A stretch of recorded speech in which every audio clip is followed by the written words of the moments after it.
Well, this is very exciting. So thank you everyone to be with us. I want to introduce Christian Mathis. Christian is going to be our speaker today, and he's going to be presenting this new development of the Metaphorum that is an idea that started like a year ago, and that we agreed on the last Metaphorum conference in Manchester.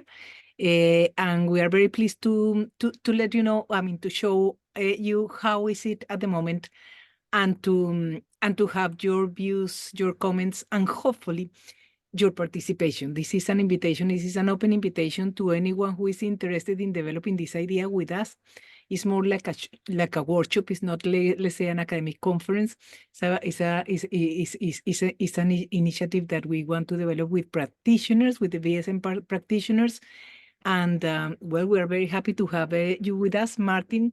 But the team that has been developing this idea include myself and John, Martin Piffner, Christian, and Mark Lamberts.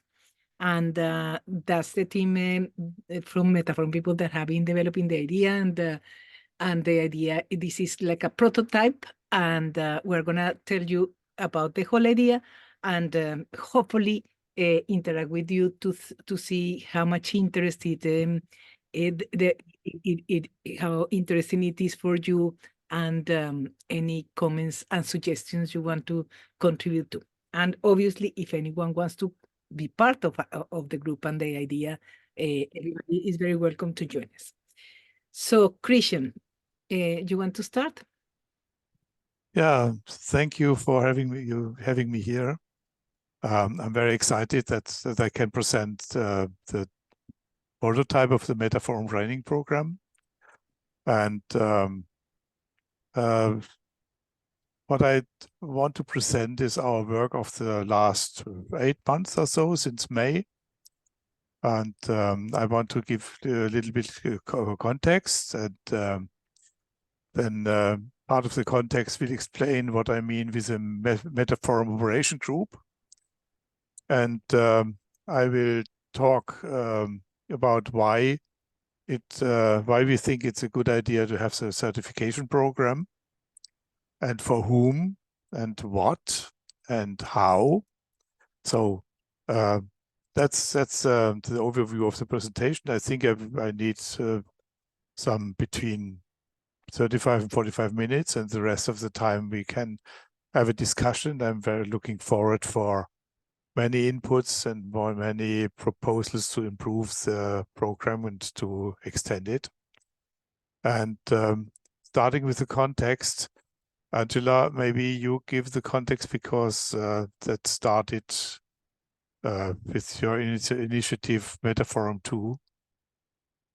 Okay, thank you, Christian. Yes, it actually started a little bit earlier. It was in Leuven, in Belgium, in the conference in 2022, where a group of us came up with the idea of why don't we do a VSM analysis of the Metaphorum? Why don't we think about the viability of the Metaphorum? And well, I must confess that it was a little bit of a difficult experience, because being theoretically experts in the VSM, it is very difficult to apply it to ourselves, because we realized that we are a very fragile organization. We nearly came up with the conclusion that we are not a viable organization, because we have been working with basically volunteering people. And the majority of the last 20 years, many of you know, it's been just a few of us who have been there all the time. And we haven't had a lot of money. We do the conferences, and the conference, normally we try to make it cheap to attract people and to make it possible for people to attend. We never have worked with the intention of generating any profit. And it has worked all right in terms of developing the community, keeping the community coherent, and then we invented during the COVID the webinars, and the webinars have been very, very nice, like this one. And in that respect, and we have our web page, and we've been sort of trying to improve the web page and improve the resources that we have about the Staff of Years legacy. So we've made some progress with the little resources we have, But then this group of people say, why don't we try to think about how to develop the Metaphorum? And in the conference in Manchester, we came up with a summary of what we have been developing. There was a larger group of people thinking about this. And then we made some agreements about the vision, the mission, and the future developments. In these agreements, basically, we said, let's continue what we are doing, but let's also create let's say, a trading organization so that we can offer some services, not only the free services of that we offer, but some services in terms of basically developing training, BSM training, and hopefully in the future, teams integrity training and coaching. No, and the idea, because the vision and the mission of the Metaphorum is how to guarantee to preserve the quality of Stafford Beer's legacy and to contribute to the development of organizational cybernetics in general. Then, in that respect, we said to ourselves, let's focus on BSM training because an important number of us in the community. That's what we've been doing. We've been doing basically education and consulting and coaching in BSM and Teams Integrity. So we started with this in the Metaphorum 2, we started with this System 1, we call it the new System 1 of the Metaphorum. That is what we are presenting today. That is the BSM certification group. We call it BSM operations, and the members I already mentioned, Martin, John, Christian, Mark Lambers, and myself. And that's what we are presenting. This is after 6 months of thinking, designing, and doing. So that's what we are presenting today. And the aspiration is that we would like people to join us and to criticize and to be part of. In the process, we've had also the support of Marcus Schwaninger. He's been our academic advisor, and also Jose Perez Rios and Elena as well. So that's where we are. So Christian, it's all yours now. So, okay. Oh, well. So that's, yeah? Yeah, you want to do it or shall I do this one? You do this too, please. Okay. So yes, our purpose, as we say in the new Metaphorum that we are creating, is to, well, the other thing that I forgot to say is that we have made an agreement about like our ethos, our vision, our mission.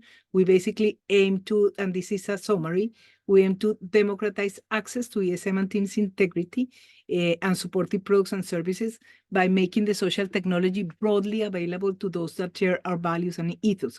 We would prefer to work with organizations and companies that are that are interesting in preserving a much more in developing a more sustainable society, a more sustainable economy, taking care of nature, moving from a capitalistic to a post-capitalistic idea of economy, a more regenerative economy. So we have these values, and hopefully we would like to make BSM and Teams Integrity available as widely available as possible for people that share this kind of ethos. We want to build delivery capability and capacity for Teams Integrity and BSM by offering the unproductive products and services, by training people in the key delivery roles and educating people with respect to designing impactful BSM projects and integration events. We would like to provide really qualitative education and training and coaching in BSM and Teams Integrity. And we would like to develop like a kind of quality stamp so that those of us that have a lot of experience can join and can get certified as trainers and can develop their own ways of doing the training and the coaching, but let's say having some alignment between us regarding the completeness, the quality of the way of doing and providing the training. And we want to ensure the continued development of BSM and Teams Integrity and supportive products and services, protocols, assets, and resources. So part of the medium and long-term idea is to start sharing some of our resources, sharing and developing the, let's say, the educational resources, the training resources, and creating a really, let's say, high-level community of trainers and educators in BSM and Teams Integrity. So this is our goal. We have made a decision to develop ourselves as a cooperative. We have got grant from UK Cooperatives UK. We started coincidentally today the first session with an UK cooperative advisor who is helping us to start from these ideas that we have agreed on our vision, our mission, our ethos, and the kind of products and services we want to do. And he's going to help us to evolve into the definition of the cooperative, the constitution, and then they clarify the membership, and then register as a trading cooperative. So that's the idea. So we will continue having our non-for-profit organization that is the current Metaphorum, but we will have this new branch of Metaphorum that will be a trading cooperative operating with these ideas. Christian, it's all yours. Okay.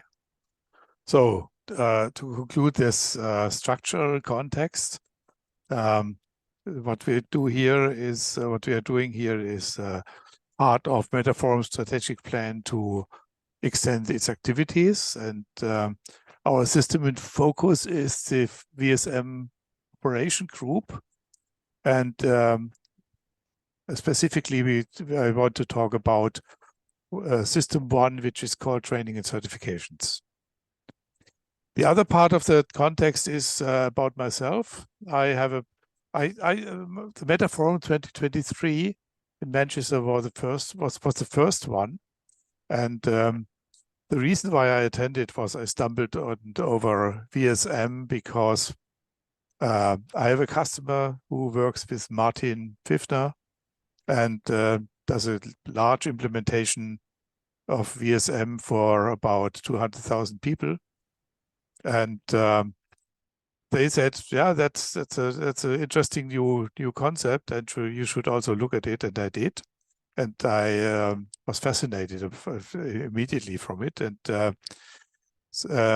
when I attended Metaphorum conference, I stumbled over this post-conference workshop on training and certification. I have a background in Scrum and Agile, and I used to work as a Scrum trainer for the last 15 years, 20 years.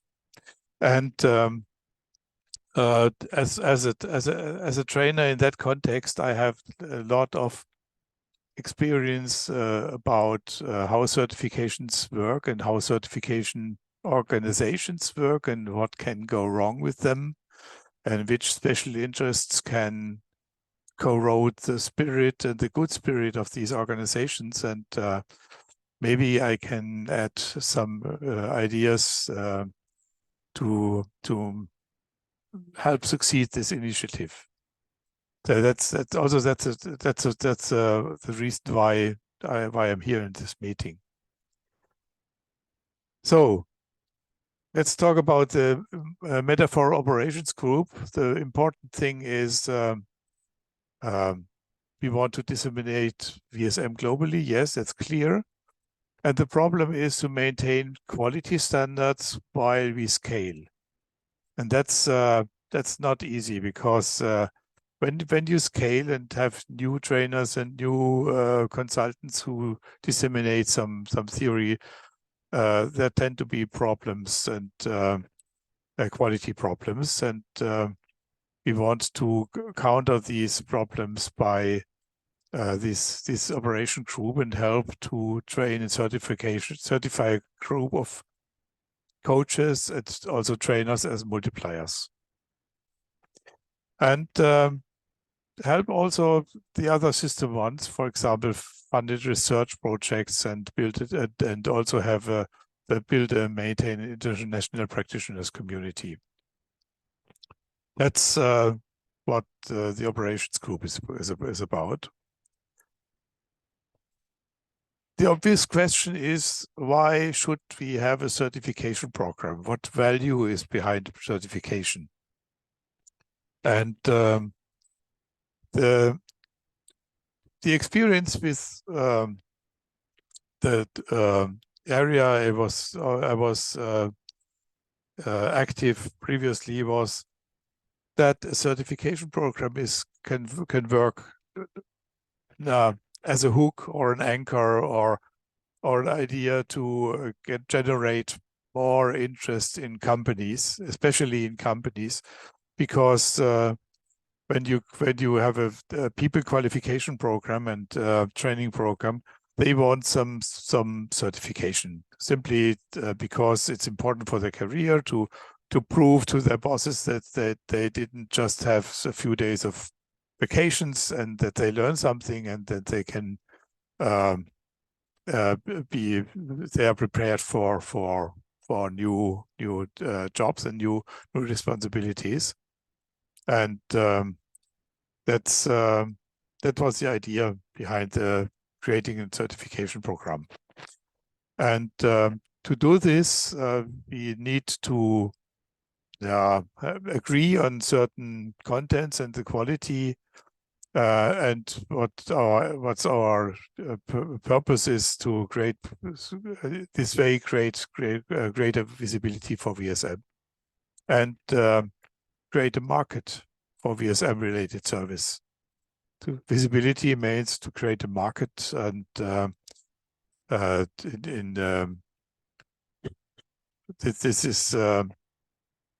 this is an important step, I'd say a crucial step in creating a sustainable growth of that community.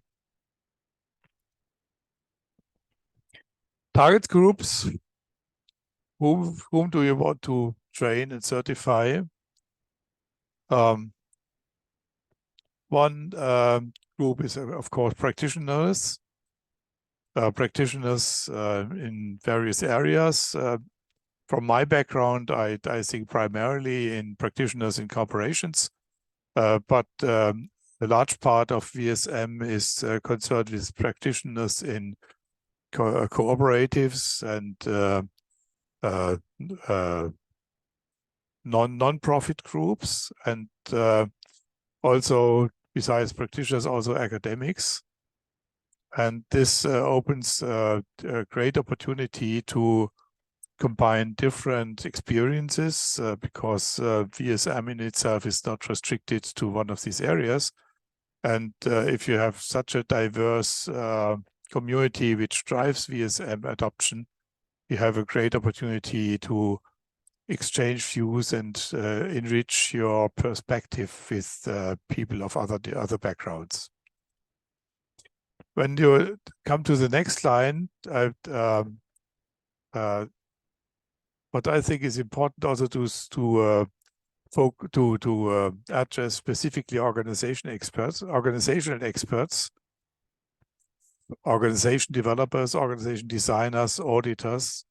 That's the people who deal today with the organizational structures in organizations.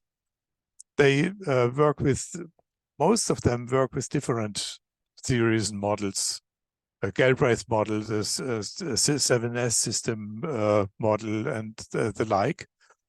And we think that VSM has a distinct advantage for them, for business and non-business. And when we address these experts, they can also work as multipliers for growth of our community.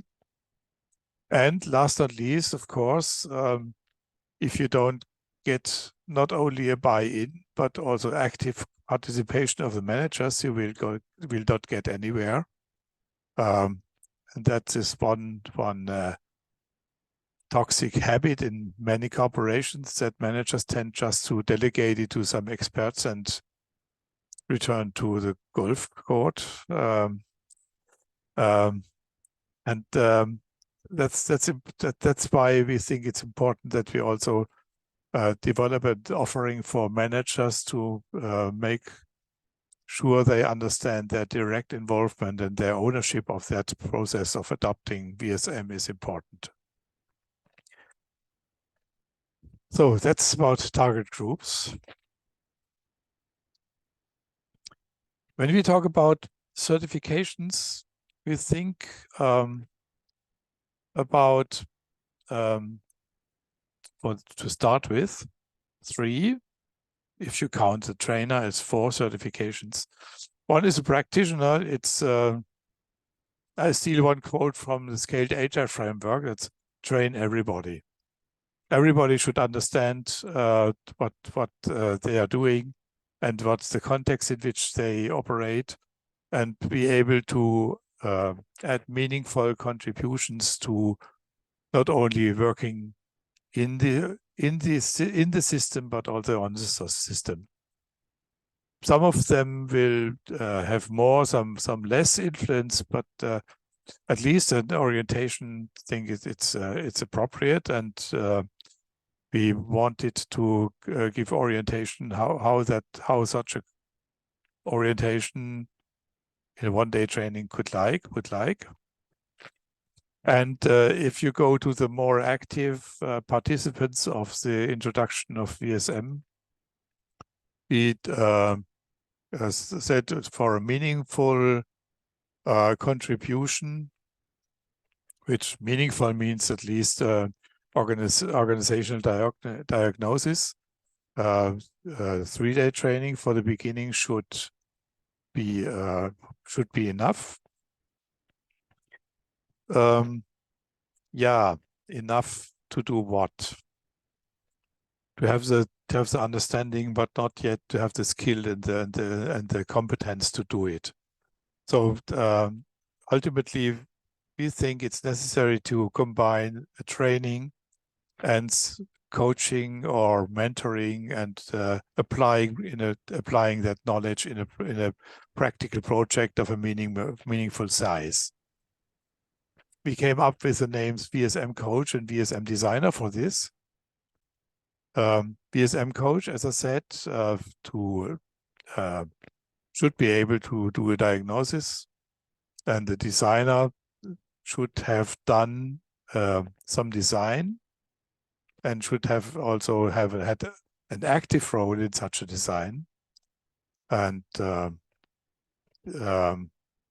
for the specific process, I have more slides. Okay, next. So details. I just go a little bit over the details. I will share this presentation and also a draft text about the presentation after the webinar, and you can reread it, because I know it's a lot of text, but I wanted to make sure that I share the full thing, and that not just do an advertising.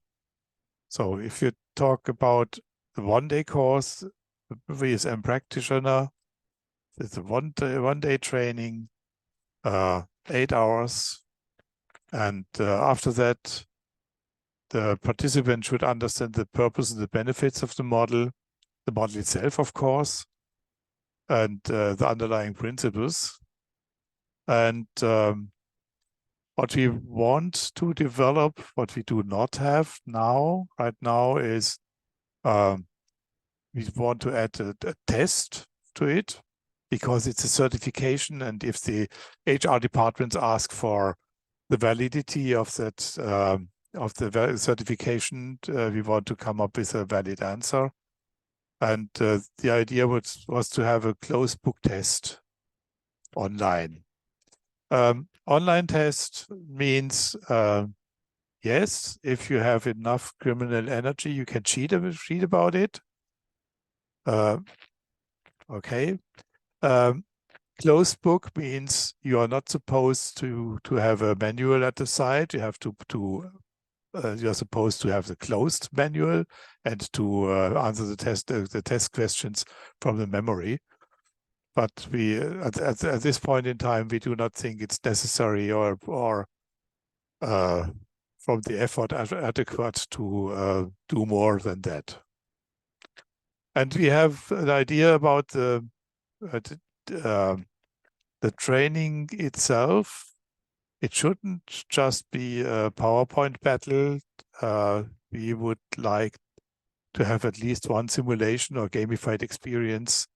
And apply the Montessori principle, explain it to me and understand it, and let me do it, and I can grasp it. And experiences show, not my experience, not only my experience, but experience from a lot of people who are underway in the training business. They say that the retention rate of activity is 80–90%, and the retention rate of the PowerPoint slides I have seen is about 20%. So it's a lot of benefits to gain from simulations and gamification here. That's a one-day course. So just understanding the model, not being able to do a design themselves after one-day exposure to VSM. Next in this sequence is talk about the VSM coach.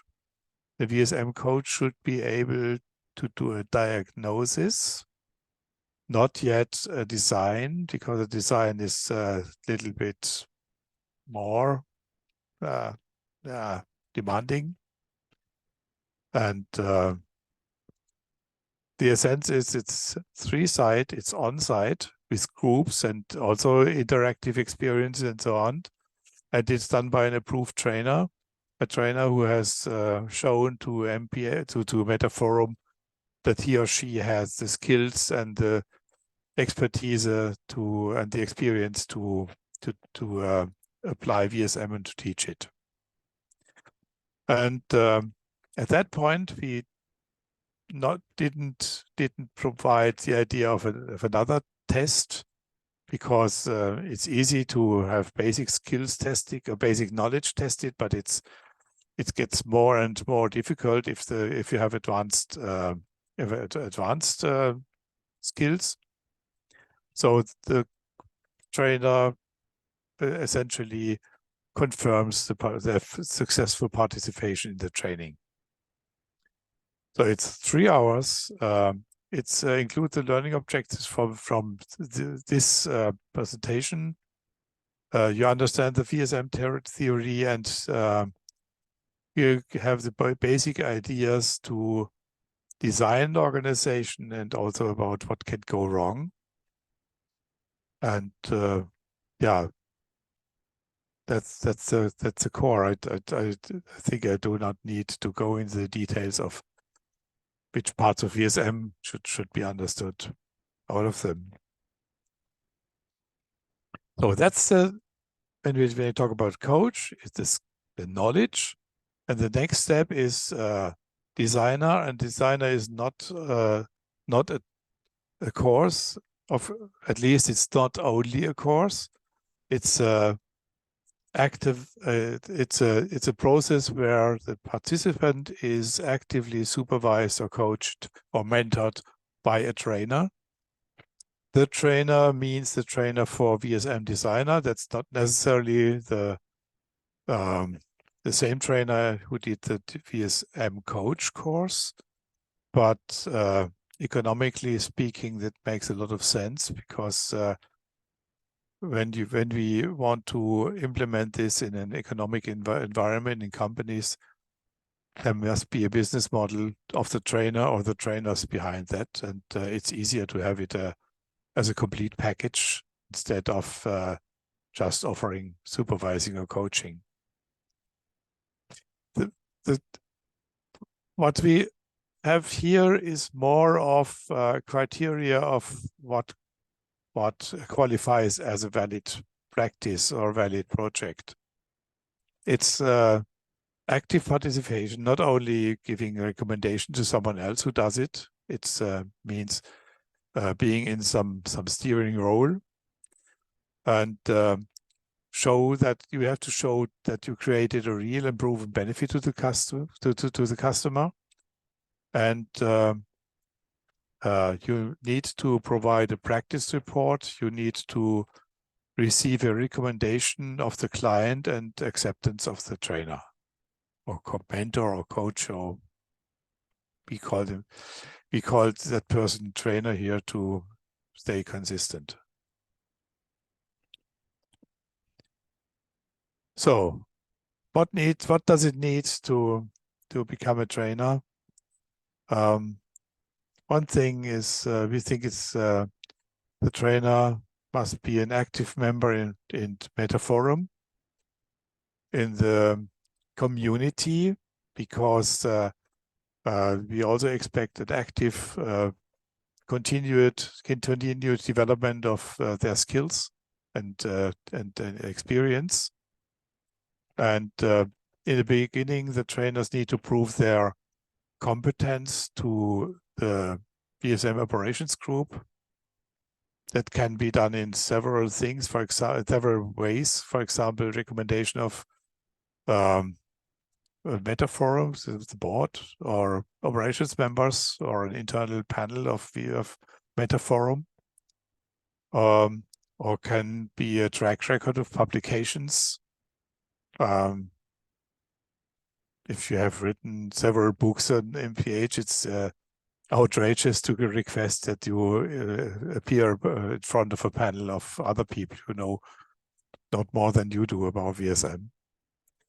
And we want to have some, I hesitate to call it algedonic channel, but we think it's beneficial if certified trainers renew their certifications after every 2 years. And Metaphorum can, 2 years, and other part of the, I call it algedonic channel here, that the Metaphorum's board or operations group can join a running training. For example, if some complaints occur about the quality of the training or something like this. And some clause we also think is beneficial is Metaphorum can require the trainer to participate in community activities, certain events, continued education, for example, Metaphorum conferences or trainer gatherings where they exchange practices. And yes, this needs to stay reasonable in time-wise, in terms of the required time. But I think if you do not just talk about today's candidates for trainers, but for a growing community of trainers, this can become very beneficial very fast, because you want to maintain high quality of these trainings and some cohesion and the contents and also the method of training. So what are the steps for the trainers? We start with the trainer. I think I'm a prospective trainer and I have the qualification. I create a course, provide the course and my CV and my track record to the Metaphorum and apply. The Metaphorum has defined trainer and training requirements and accepts these trainers training and publishes the trainer profile on the Metaphorum training website, which I show later. And after acceptance of the trainer, the course, the trainer can offer certification and courses, can market them by himself, or can also publish them on the training website of Metaphorum. And after the course, he or she can register trainings, and when they pay the certification fee. Also, one thing I can come up later. So, and you come to look deeper into the Metaphorum side of that transactions. What Metaphorum plans to offer is webinars, the conference, and a growing number of events and publications of community exchange and information updates. And for trainers, platform for besides the certificates, a platform for community-supported training material like presentations, templates, case studies, market collaterals, yeah, and maybe later marketplace for project coaching by third parties. The Metaphorum by itself will not act as an organization to provide trainings, certification trainings.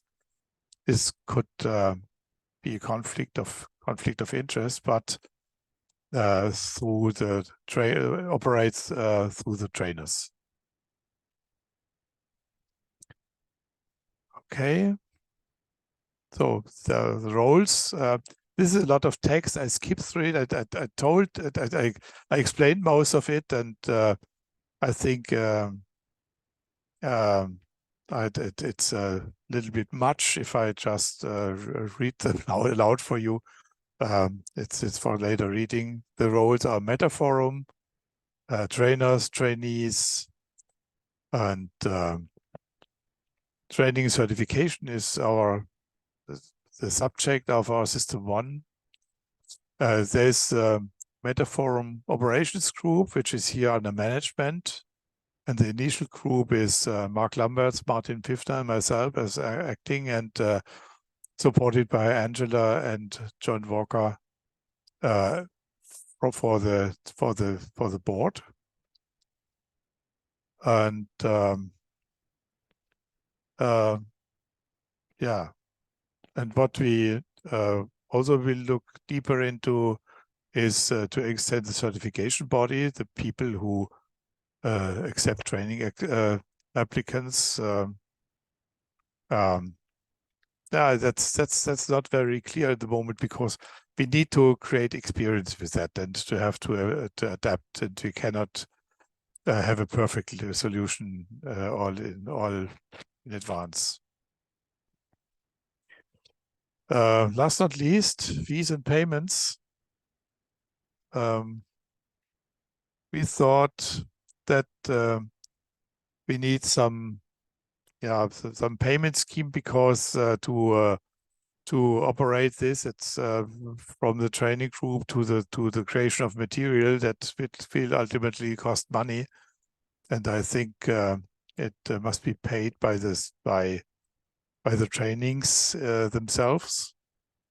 And we had some discussions about this, because it's a very different situation if you have a social movement in Colombia, or you have a large company in Germany. And the solution we would propose is that we have a payment scheme which may be adequate for Europe and US, and the board can reduce or waive the fees for a course, for example, for non-profit communities or non-government communities. So there is enough flexibility so that that certification is not behind a paywall, and that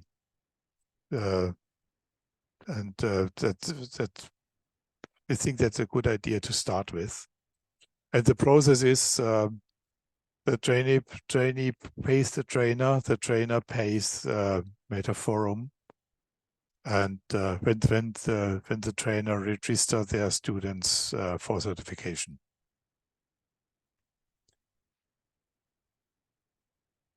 That's an example of two certifications of early courses of Martin Pfiffner, and now that's the layout, and it has a signature from the trainer and one board member, in that case Angela.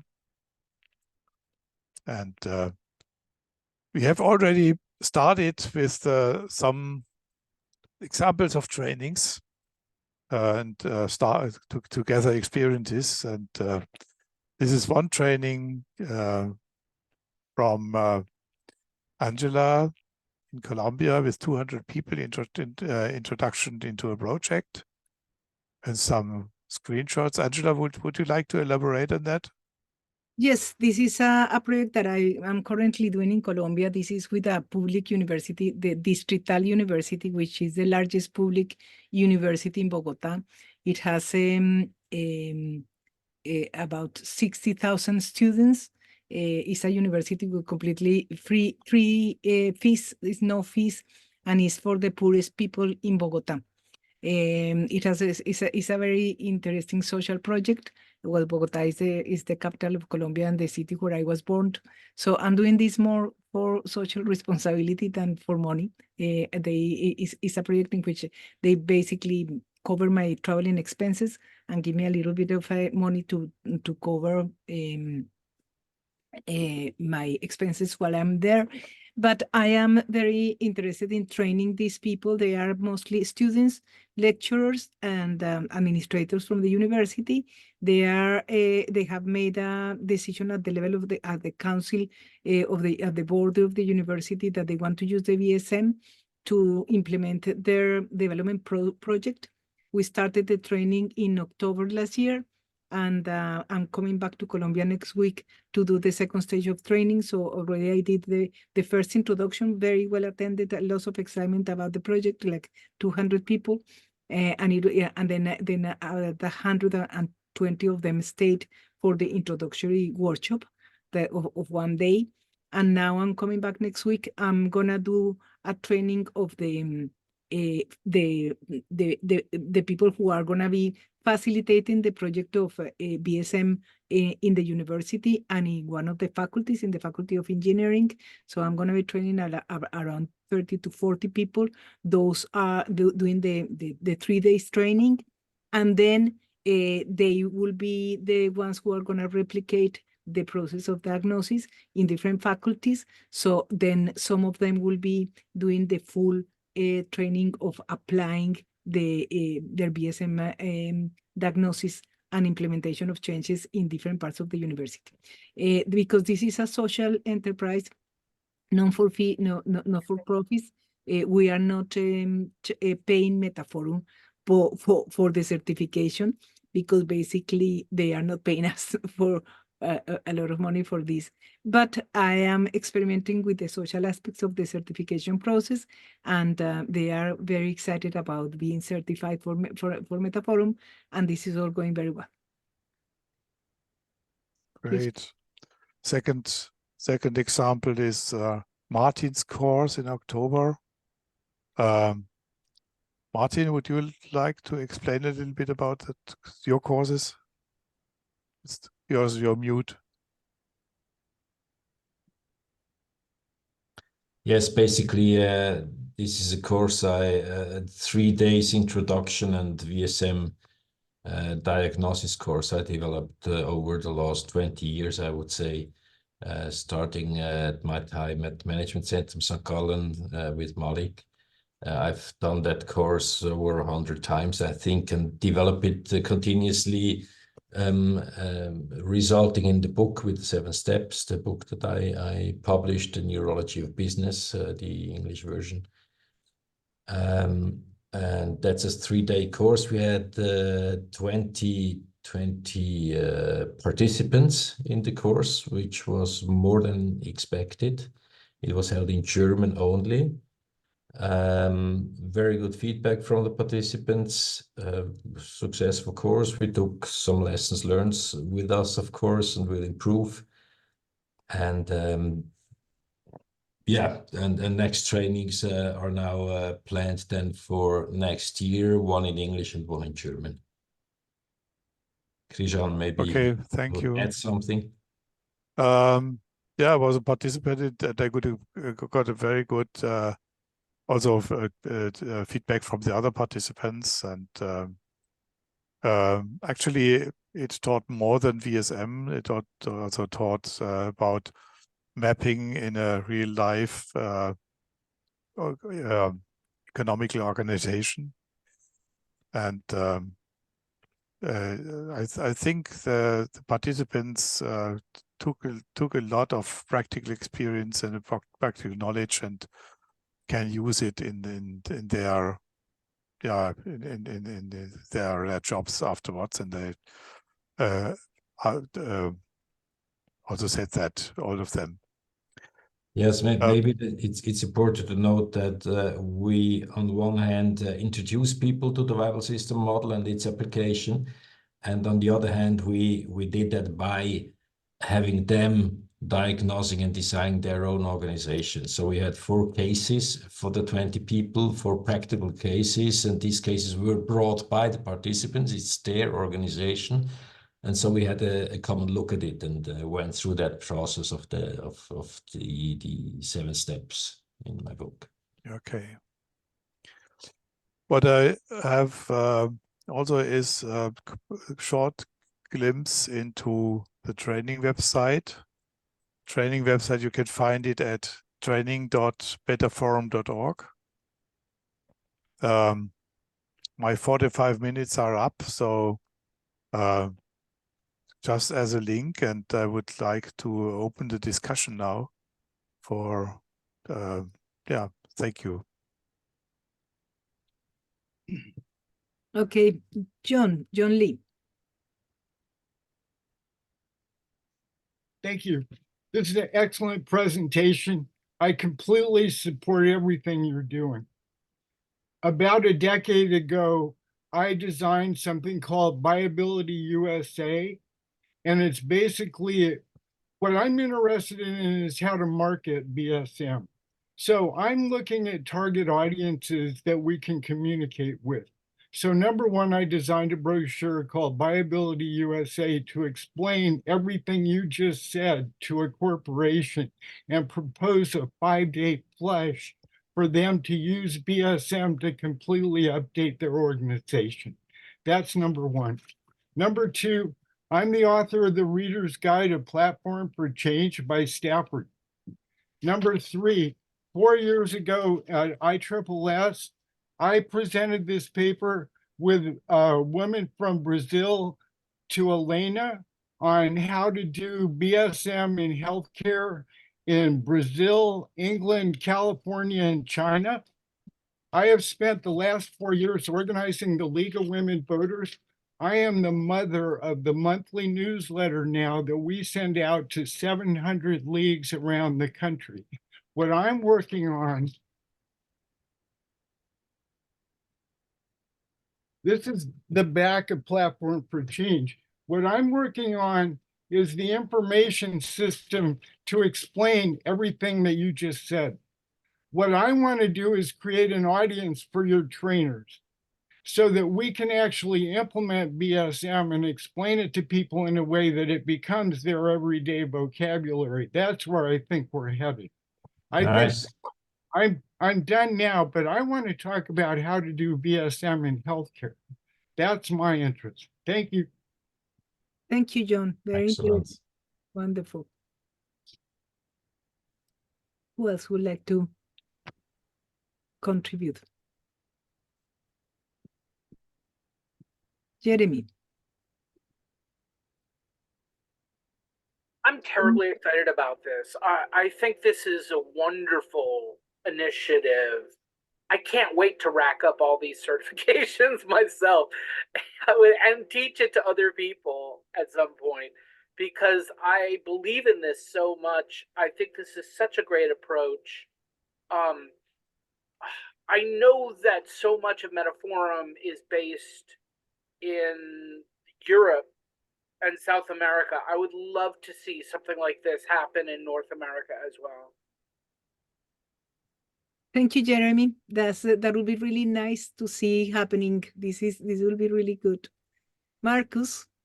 Yes, thank you, Elena. Angela.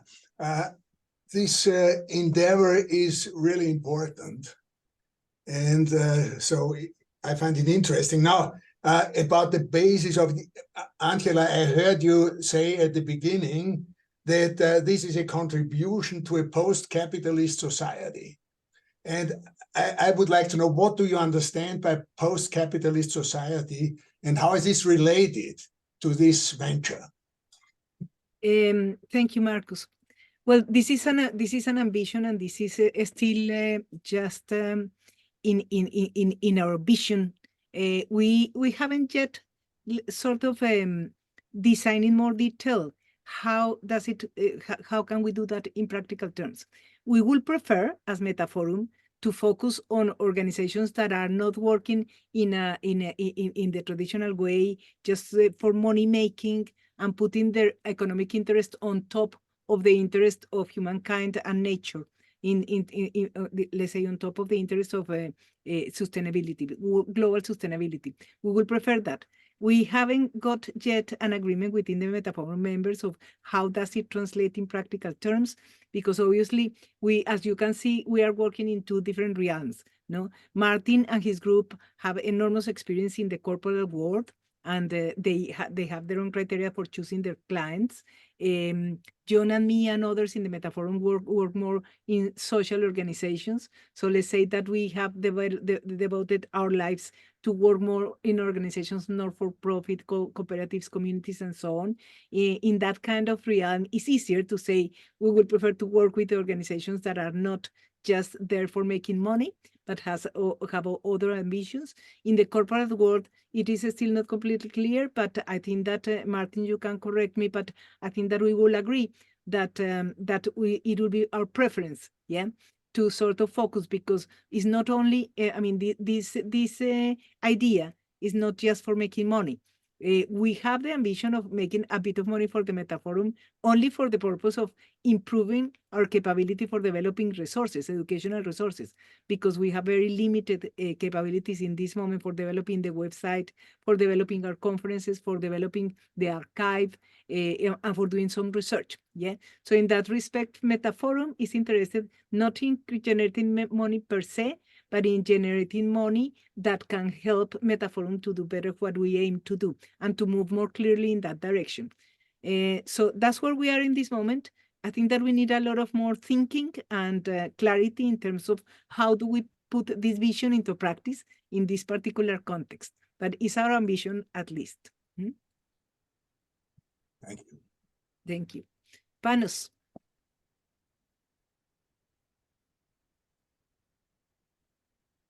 Hi, Angela. Hi, Panos. Amazing presentation. Can you hear me?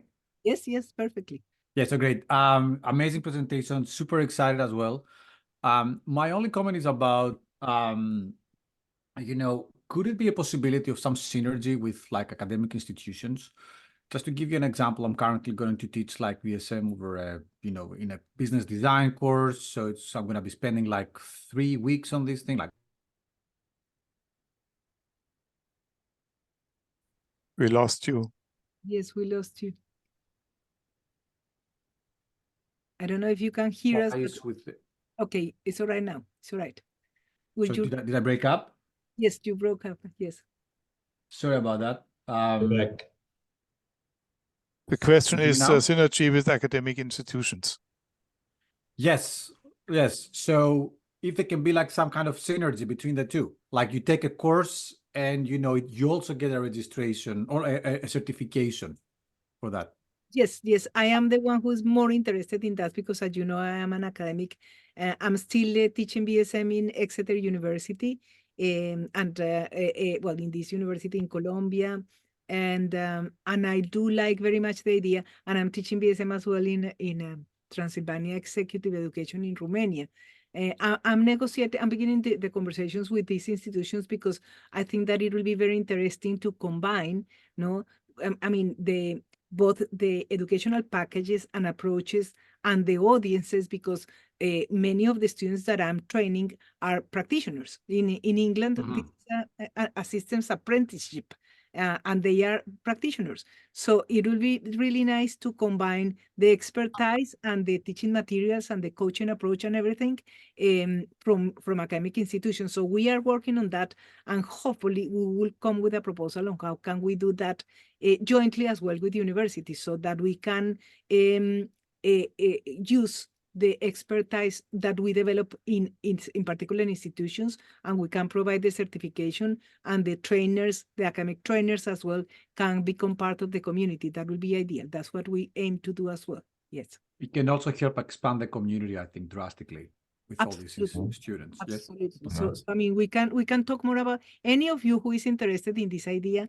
We can develop another kind of meeting to continue, I mean, to think jointly in terms of how can we put this into practice, put these ideas in practice jointly in the near future. Yeah.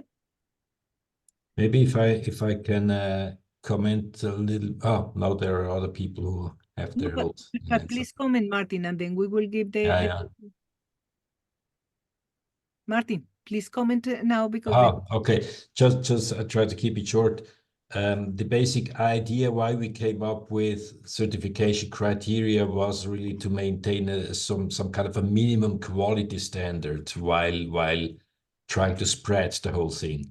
And minimum quality standards was just our experience, perhaps a little bit, what should be understood after such a course, so that somebody can really talk about the Weibull system as we understand it, which can be developed, of course, our own understanding. But so we have criteria. Now, it sounded maybe a bit complicated, but actually it's quite easy. Everybody who would like to contribute can just give us his course, meeting these minimum criteria. They are available. And when we can say that about the course and about the trader, okay, that is meeting these minimum criteria, then they can start applying their courses wherever they want, at universities, in business, non-business, at prices they want to get for the service, or even at no cost. It's completely up to them, right? And yeah, and then start learning from each other. And if somebody does not have a course, then he can also participate in the course of another person that is already certified to get that course, for example, then. And then to build your own course on that basis. So that should be quite easy for people to do their own thing, but everybody is still talking in the core about the same topic, the same model. thank you, Martin. Mike. Yes, hello, ladies and gentlemen. Thank you for your initiative. Angela, I have a question. In the beginning, you referred to, and perhaps that's British nomenclature, but you referred to a trading cooperative for this ops group. What does that exactly mean? Is that equivalent to a non-profit association where you can become a member? And if so, who could become a member and what would be the benefit? Yep. John Walker, would you like to respond to that question? You are muted.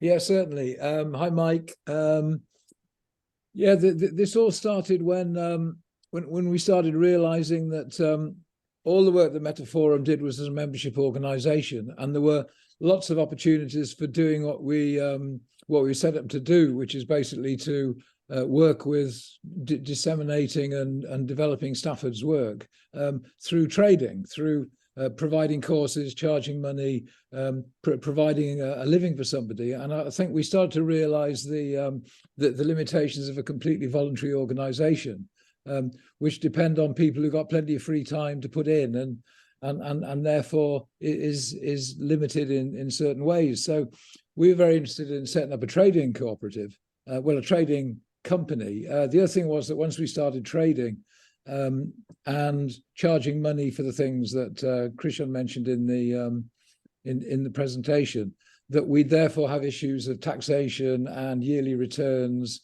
and we'd need to become incorporated.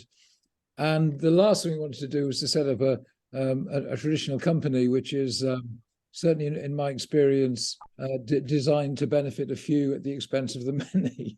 So I spent my whole life in cooperatives, and somebody else in Metaphorum suggested a cooperative.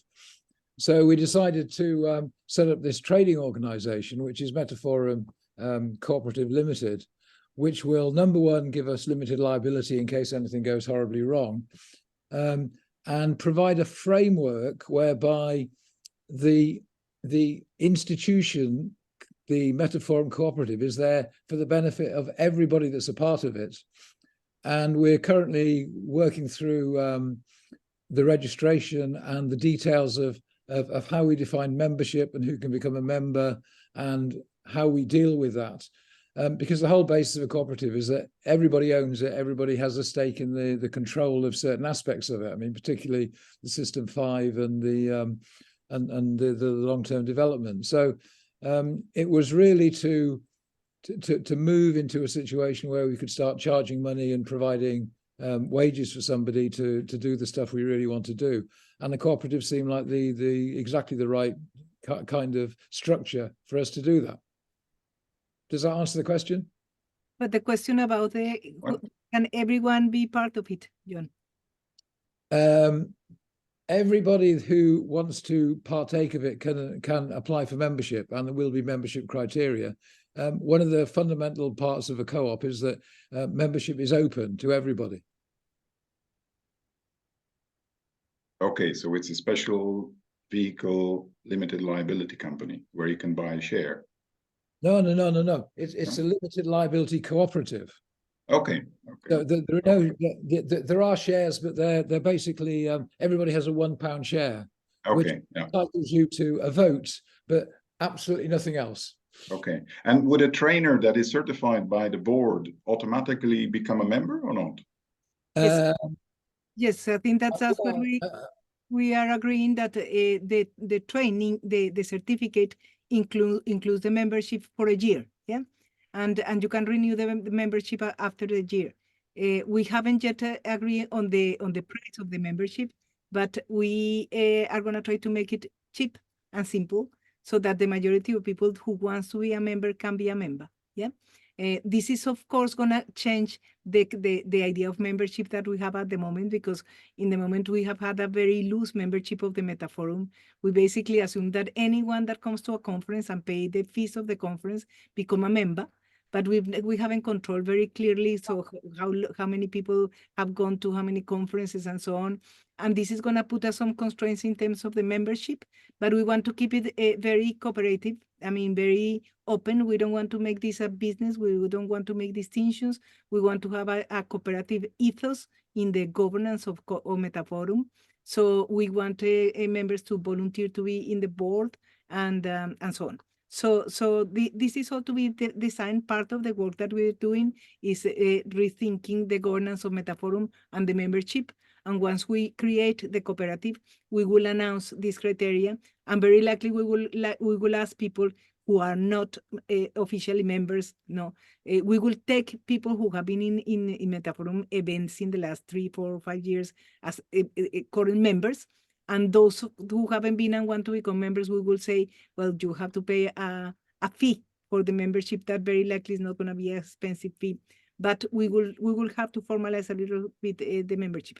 But the idea is to make it very cooperative, very simple and easy. Yeah. Yeah. Thank you. Josh. Hey, it's lovely to see you. Well, everyone, since it's been a long time since Manchester, and I really enjoyed it, just to say up front. But yeah, this is finding resonance with me, this proposal, and I'm gonna have to go very shortly because I'm already late. But I just wanted to express my interest in what's happening here, and a desire to get involved in some way. I'm obviously no expert, having only started this stuff a little while back, but it feels pretty clear to me what the framework is, at least. And so if there is training the trainers going on, then I think something like that would be quite suitable. So yeah, I'll just keep in touch about that and keep an eye on how things are going. But if you need some legs, then I might be useful for that. Great. Cheers. Thank you. Wonderful. Okay. Any more questions, comments, suggestions? Leonie. Welcome, Leonie. You haven't seen you for a long time. Yes, I was out, just returned from a social occasion. So I missed the better part of everything that was good. I just came at the level of the comments. So just bear that in mind. And for me, I like this idea of the cooperative, but just be a little aware in case these things are done on video at this time of the day. Certainly for Australia, it is very late. Can't imagine them attending at all. And it's not much better for Sri Lanka. Actually, it was good for me today because I was out. But just bear that in mind, yeah, especially when you're going to have these requirements of have you attended conferences and all of that. This just makes it, this is very European, very American-centric, right? So I'm just saying, just be aware of us in Asia and Australia. of the time implications and distance implications and cost when you start saying, we have to attend this. I know one part of it is tough luck, right? But the other part is just to remember and see what can be done. Okay. Yeah, that's it. Yeah, thank you for reminding us of that. It's always been difficult to coordinate, but we definitely need to take it into account and to consider what can we do about it. Yeah, we have struggled with this, Lainey, because we did a lot of work with Russell Clements, who's in Australia. And it was always, there was somebody in America, somebody in Europe, somebody in Australia, and it was always almost impossible to, and people are getting up at 4 o'clock in the morning to come to meetings and that sort of thing, which isn't good, but it's kind of, there's very little you can do about it. Yeah, so this is why I say, right, that if we're going to do these on-site meetings, worse than the time difficulty is the distance and the cost, right? So when you do a conference that, or whatever gathering it is, and that it is, that you have to come to site like we did, I think, last year or something, it just rules the rest of us out, right? Well, you know, I can take, to some extent, I can take the idea of, I'm comfortable with the idea of a late session or an early morning session in Australia when it's on Zoom or whatever, Meet. But to attend them, you know, when you hold a physical conference, it's just seriously expensive, right? Now, Ray Wilkes is a guy I think that would be really excellent on this forum, but Ray almost now does not travel, right? So anyway, I don't know the solution, but I am saying that if you're going to hold something in person, then make it available on Zoom. Then at least that's a reasonable compromise. And yes, the Australians, Sri Lankans, Indians, whatever, are going to have to, you know, work late or very early in the morning. Right? But conferences, I don't know the solution except to say put them on Zoom at the time and record them. Okay. Thank you, Leonie. Yeah. Right. Any final comments? Okay, well, it seems to be that we are okay. So, well, in that case, thank you very much, Christian. Martin? Thank you for that cooperation and for the opportunity to disseminate that. Great, great. And anyone who is interested in continue this conversation, please get in touch with us. We haven't designed yet the way of, let's say, continuing this conversation, but I think that we'll do it with the people that wants to continue talking. We will organize another meeting or start communicating in through the email, or we'll find a way to develop this idea together. So, okay, well, then in that case, we'll see you in the next webinar. This is on the 31st of January, and it's going to be about DSM and DAOs, decentralized autonomous organizations. This is one of the topics that some of us have been working, and there is a lot of interest in the governance criteria inspired by the DSM, how this applies with DAOs. And we will be doing, again, a kind of workshop with a group of DAOs from North America and Australia that are using the VSM for designing their governance structures. So they will be sharing with us the way that they work, and the idea is to have some cross-fertilization with the two communities about this new way of organizing and trading, and how VSM can inspire it, and what can we learn together about it. So hopefully we'll see you on the 31st of January. Thank you. Just a quick one.